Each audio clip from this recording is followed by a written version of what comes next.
Welcome to Shaking and Sipping. This is the show where we sometimes shake, though today do no shaking, of a mixed drink and then sip it.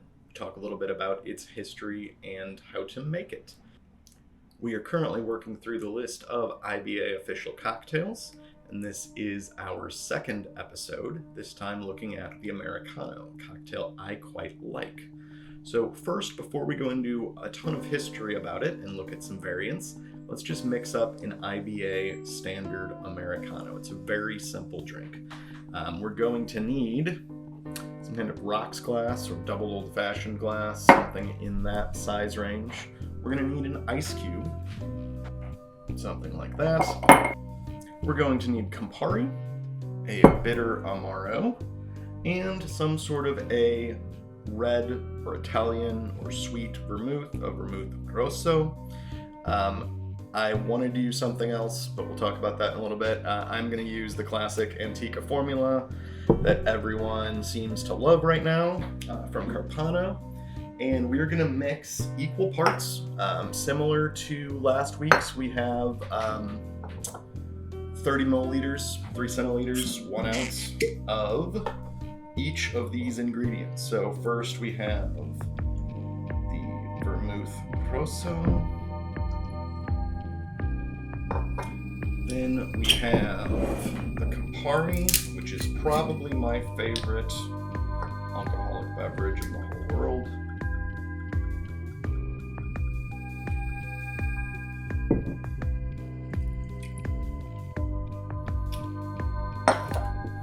And then we need a splash of soda water. Doesn't give any kind of specific amount there, just a splash.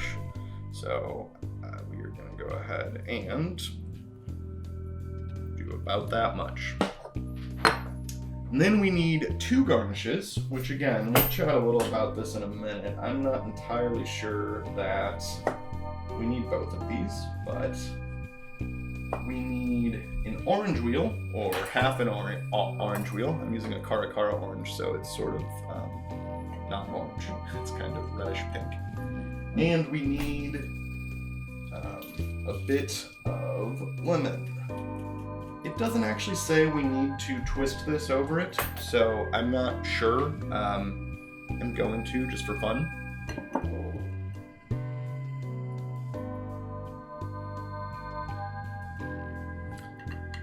And then we give it a stir. Probably should have done that before adding the orange wheel. It's okay. All right, and that is an IBA spec Americano.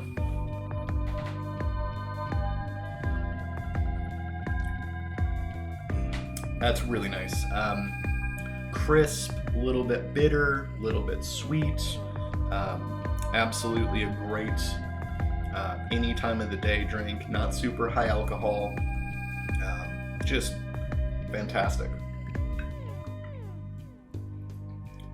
Yeah, great drink, no notes. But let's have some notes anyway. So pretty much everyone has agreed that this drink goes back to Campari. That is not the product Campari, but the guy who made the product Campari. His name was Gaspar or Gaspare. I'm not sure how the Italian goes there. Campari. He's from Milan, and he had Cafe Campari, or I've sometimes seen Cafe Camparino. I pronounced that badly as well. But he had a cafe where he made drinks and other things, and he created both the delicious product Campari and this drink at some point. And there's a little bit of confusion as to why it's called an Americano. It's based on a drink called a Milano Torino, or a Milan Torin, because of the 2 main ingredients. So Campari is from Milan, and that's actually in the name of the company still today. You can see the Milano right there. And then vermouth, famously from Torino. And specifically, according to at least some sources, Punta Mess was the go-to in a Milano Torino, which I like the idea of, because Punta Mess, if you're not familiar, is a vermouth, but it is sort of halfway on its way to being an Amaro. like Campari. So it is a bitter, sweet vermouth, which is very interesting. Before the Milano Torino, according to at least some sources, including our friends at Wikipedia, there was a drink called a Torino Milano, which used Campari as well, but used another Amaro with it called Amaro Cora.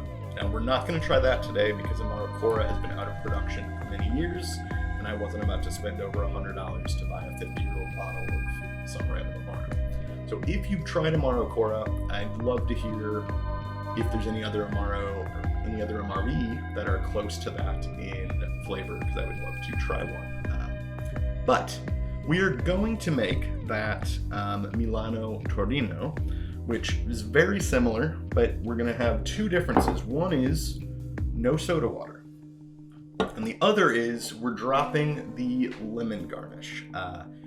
I don't see anyone calling for a lemon garnish, even in an Americano, except for the IBA. I don't see anyone calling for it in a Milano Torino. So let's make this very simple. We've got our ice cube again. Most recipes I see, rather than calling for the 3 centiliter or 1 ounce pours, call for a 1.5 ounce pour or a 45 milliliter pour for the Americano as well. So the IBA builds it a little bit smaller than most folks do. We're going to take our roughly 45 milliliters of the Punta Mess.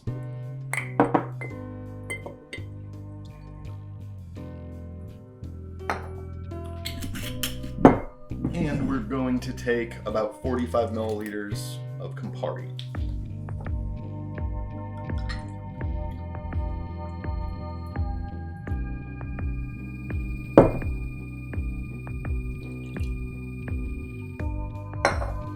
And we're going to go with the orange wheel garnish.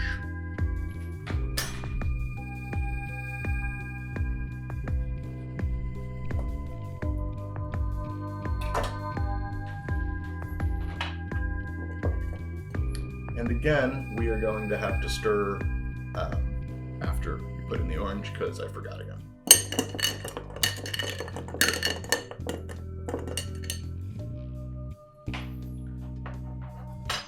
And that very simple drink, just equal parts of Punta Mess and Campari, is the Milano Torino.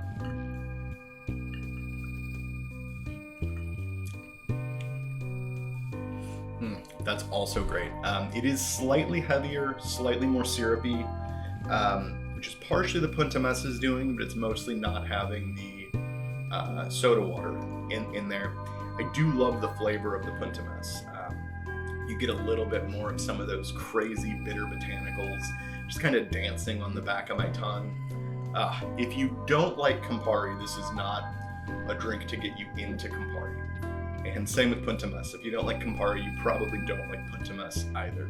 But if you like Amari, if you like those bitter flavors, this is just fantastic. So now,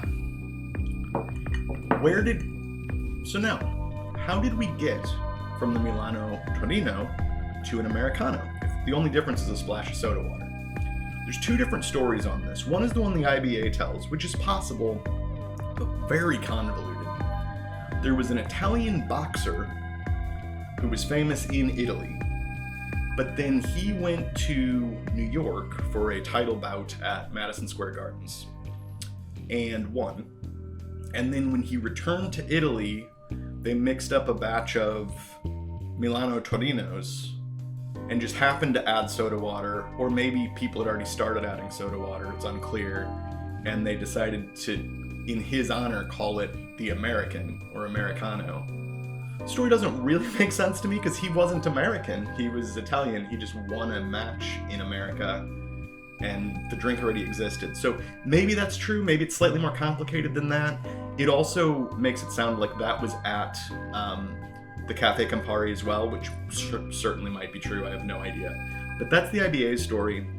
Story I've seen several other places, which I'm inclined to agree, to believe, but also not, is that Americans just didn't like the intense, bitter sort of all spirit flavor of the Milano Torino, so they wanted a little bit of water added to it to lengthen it. That's where that came from. Now that makes a lot more sense to me than the story about the boxer and the renaming of the drink and all that stuff. The only reason that I doubt it is that's also basically the story of where the Americano coffee beverage came from, is that Americans were used to drip coffee or percolator coffee, a thin, long drink of coffee, whereas Italians made espresso, so they said, put some water in the espresso, now it's an American coffee, Americano, right? So maybe it's true in both cases, but it is weird that they'd have such similar stories. All right, and now we get to the James Bond element and why I was justified in putting that in the title, hopefully. And James Bond, of course, famous for drinking, especially the martini, especially the Vesper martini. But the Americano is actually the drink that a lot of folks say is his favorite drink. It's the first drink he orders in Casino Royale. He orders it a number of times for a number of different reasons. Sometimes he just orders it and says he likes it. Sometimes he orders it specifically because he's at like a cafe and he says that that's the best drink to get somewhere that it's not like worth having the whiskey there. I don't really know what that means, but I get the idea. If it's a hot day, you're sitting outside in some Roman cafe, you don't want just a big glass of whiskey. So with him on that, what he also says, which I find interesting and don't entirely disagree with but want to play with, is that good soda water is the key to improving any drink, especially sort of when you're at a cafe ordering it instead of at the sort of fancy casinos you would normally frequent. So he always calls Perrier and is very specific about it. So I'm curious, A, how much we can tell the difference in soda water, and B, is Perrier really the way to go? So we're gonna find out. So of course, I made the first version with Q, which is my go-to soda water. So we have the Americano with Q. We're also going to do an Americano with bog standard Schweppes. And finally, James Bond's own, the Perrier. Let's mix those up.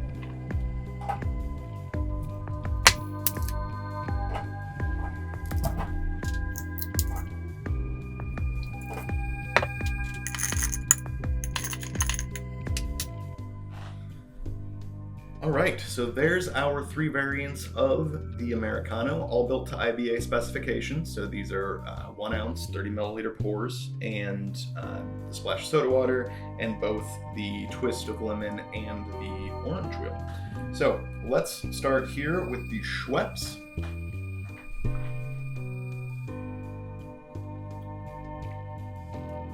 Lovely.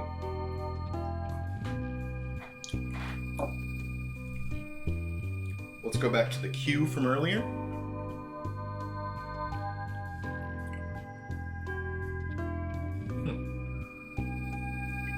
So even though this one's been sitting out for a while, it actually feels slightly more effervescent than the Schweppes did. Flavor, I'm not sure I can tell a difference in this drink. And the James Bond, the Perrier.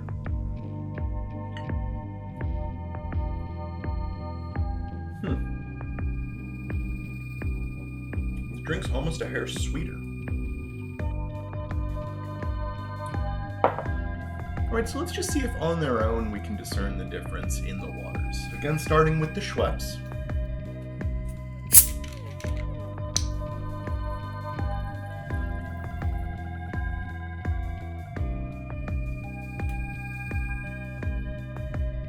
Tight carbonation goes away right away.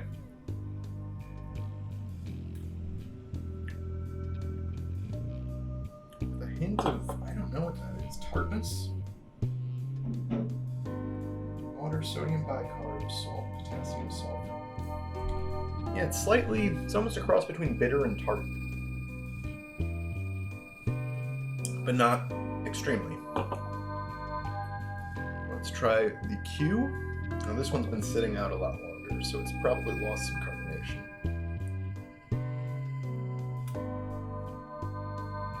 Yeah, that's weird. The carbonation, you don't see it as much and you don't feel like big bubbles, but it just like explodes on your tongue. It's just tingly. And tastes more neutral too. There might be a hair of salt, but I don't get any of that other flavor.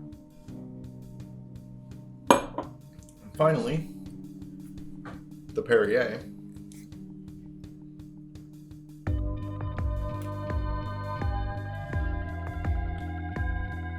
It's more like the Q.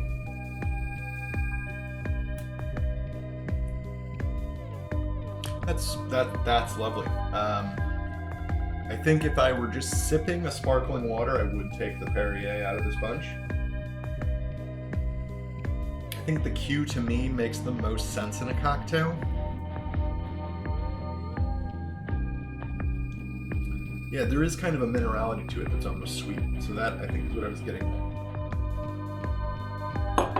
So I think the Q and the Perrier really are better than the Schweppes, but this is completely drinkable and will disappear very soon.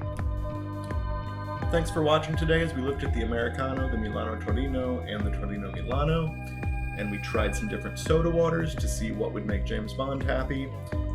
If you enjoyed this video, we're going to continue doing one of these each week as we look at a cocktail on the IBA list.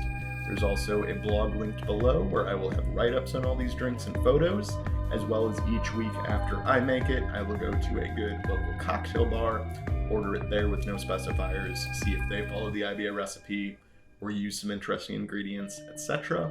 Those links are below, as well as the link to the Twitter feed for this show. Of course, do all the YouTube stuff if you please, liking, commenting, subscribing, bell ringing, and then watching cat videos afterwards are all appreciated. Thanks so much. We'll see you next week. Cheers.